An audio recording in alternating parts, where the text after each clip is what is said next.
Perícia do Senado diz que a presidente afastada Dilma Rousseff não cometeu pedaladas fiscais. Presidente interino Michel Temer e deputado afastado Eduardo Cunha se reuniram, informa o Planalto, mas Cunha nega. Justiça mantém prisão preventiva de ex-ministro Paulo Bernardo e de volta ao Senado, a senadora Gleisi Hoffmann critica show na prisão do marido. Ex-tesoureiro do PT, Delúbio Soares, e amigo de Lula, José Carlos Bolai, mantém as versões em acariação para a Justiça Federal. Enterrado o corpo do menino de 11 anos morto por agentes da Guarda Civil de São Paulo. Achados os destroços de helicóptero que desapareceu depois de decolar em São Paulo com 5 passageiros. Papa Francisco afirma que a Igreja Católica e os cristãos têm de pedir perdão aos gays e às mulheres. Com a valorização do dólar, alguns setores da indústria brasileira respiram aliviados. Força Tarefa de Curitiba investiga pagamento de propinas pagos a Renan Calheiros no exterior. A Argentina perde a Copa América e Messi diz que não joga mais pela seleção do país. Seja muito bem-vindo, o RPB Brasil já está no ar.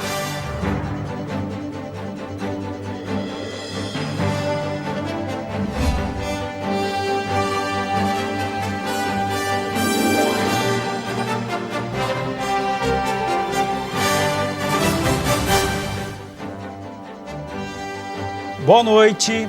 Foi enterrado hoje na zona leste de São Paulo o corpo do garoto de 11 anos, Valdic, morto por guardas civis metropolitanos de São Paulo. A cerimônia foi marcada pelo clamor dos familiares por justiça. Depois de uma denúncia, 3 guardas municipais começaram a perseguir um carro que teria sido roubado. Um deles disse que atirou 4 vezes, depois de receber disparos contra a viatura. Os outros 2 guardas não confirmaram essa informação. Um dos tiros atingiu a cabeça do menino, que estava no banco de trás. 2 pessoas que estavam na frente fugiram.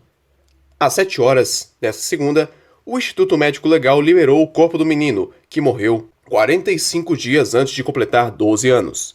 Durante toda a manhã, parentes e amigos se despediram do menino. Os 3 guardas foram afastados. O que efetuou disparos foi preso em flagrante por homicídio culposo, pagou fiança e foi liberado. No Rio, o corpo da médica Geise Palhares, morta por criminosos no sábado, por uma saída da Via Dutra para a linha vermelha, na região da Pavuna, na zona norte do Rio, foi enterrada nesta segunda-feira. O marido de Gisele, Renato Palhares, permaneceu ao lado do corpo da mulher até o sepultamento. Em pelo menos 2 momentos, os presentes bateram palmas durante o cortejo. Após o enterro, o viúvo lamentou o atual estado de violência no Rio de Janeiro. O velório foi em Nova Iguaçu, na Baixada Fluminense, cidade onde Gisele nasceu e onde moram os pais dela.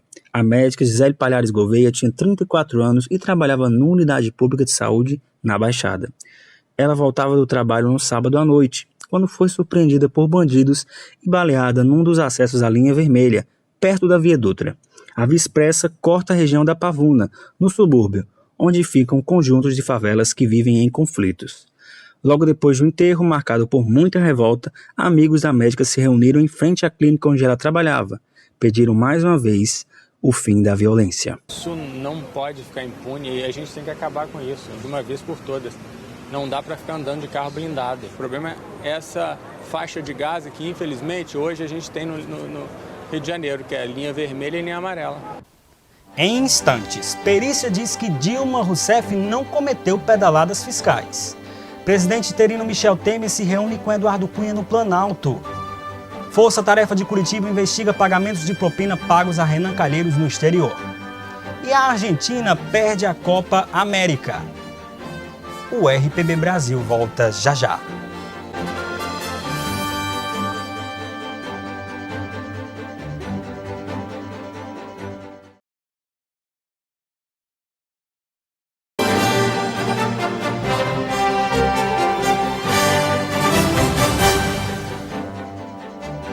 Foram achados os destroços do helicóptero que desapareceu depois de decolar em São Paulo, com 5 pessoas a bordo. Os passageiros que ocupavam o helicóptero encontrado na mata na região de Jundiaí nesta segunda-feira saíram de São Paulo e seguiam para um torneio de tênis em Americana, no interior do estado. Ninguém sobreviveu. A comandante Jovidel Calístio tinha mais de 13 anos de experiência. A aeronave estava desaparecida desde domingo e foi localizada por volta das 8 horas da manhã da segunda-feira. A aeronáutica investiga se um nevoeiro provocou o acidente. A Justiça Federal manteve nesta segunda-feira a prisão preventiva do ex-ministro Paulo Bernardo. Ele foi preso na Operação Curso Brasil, um desdobramento da 18ª fase da Operação Lava Jato. Apontado como um dos principais beneficiados do esquema de propina que desviou 100 milhões dos funcionários públicos que fizeram empréstimos consignados. O ex-ministro Paulo Bernardo chegou na noite de quinta a São Paulo e foi levado à sede da Polícia Federal. No dia seguinte, prestou depoimento à Justiça Federal.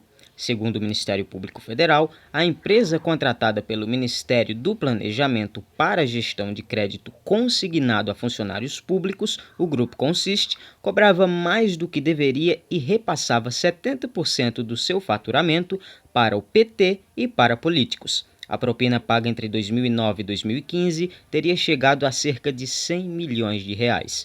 Em nota divulgada na quinta, a defesa de Paulo Bernardo disse que a prisão é ilegal e que o ex-ministro não teve envolvimento em eventuais irregularidades no planejamento. 4 dias após a prisão do seu marido, a senadora Gleice Hoffmann, do PT do Paraná, voltou ao trabalho no Senado nesta segunda. Em um discurso feito no plenário, a petista criticou a ação da Polícia Federal, que classificou como midiática e disse que irá lutar pela restauração da dignidade e de nome do seu companheiro. A assessoria da Presidência da República informou nesta segunda-feira que o presidente em exercício, Michel Temer, se reuniu à noite desse domingo em Brasília com o presidente afastado da Câmara dos Deputados, Eduardo Cunha. De acordo com a assessoria do Planalto, o objetivo da reunião foi avaliar o atual cenário político. Porém, quando questionado, Cunha negou o encontro. Uma perícia feita no Senado diz que a presidente Dilma Rousseff agiu diretamente na liberação de crédito suplementar, sem autorização do Congresso. Mas os técnicos não viram participação dela nas ditas pedaladas fiscais, ligadas ao Plano Safra. Dilma responde pelos 2 atos no processo de impeachment, mas vale ressaltar que as ditas pedaladas fiscais são a base sustentatória do pedido de impeachment que ainda está sendo analisado no Senado. A comissão do impeachment recebeu nesta segunda o resultado da perícia nos documentos do processo. A perícia foi feita a pedido da defesa da presidente afastada Dilma. 3 técnicos do Senado analisaram documentos e decisões tomadas pelo governo federal para responder às 99 perguntas na comissão do impeachment. Sobre os decretos de crédito suplementar, os técnicos concluíram que, dos 4 decretos editados sem autorização do Congresso, 3 alteraram a programação orçamentária e eram incompatíveis com a meta da economia na época em que foram assinados. Eles constataram ainda que a participação direta de Dilma na assinatura dos documentos ficou clara. Sobre as chamadas pedaladas fiscais, a perícia constatou que as operações foram ilegais. O laudo afirma que os atrasos no pagamento devidos ao Banco do Brasil constituem operação de crédito, tendo a União como devedora, o que afronta o artigo 36 da Lei de Responsabilidade Fiscal.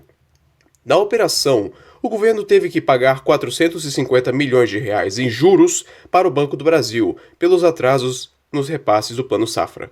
Mas, no caso das pedaladas, os técnicos não identificaram participação direta ou indireta da presidente afastada nos atrasos dos pagamentos.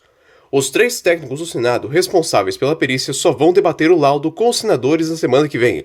É que esta semana vai ser dedicada a ouvir as últimas 10 das 40 testemunhas apresentadas pela defesa da presidente afastada Dilma Rousseff. No próximo bloco, o Papa Francisco afirma que cristãos e Igreja Católica devem perdão aos gays e às mulheres. Com a valorização do dólar, alguns setores da indústria começam a sair da crise. A Argentina perde a Copa América e Messi diz que não joga mais pela seleção. E depois do intervalo, não sai daí, porque o RPB Brasil volta já já.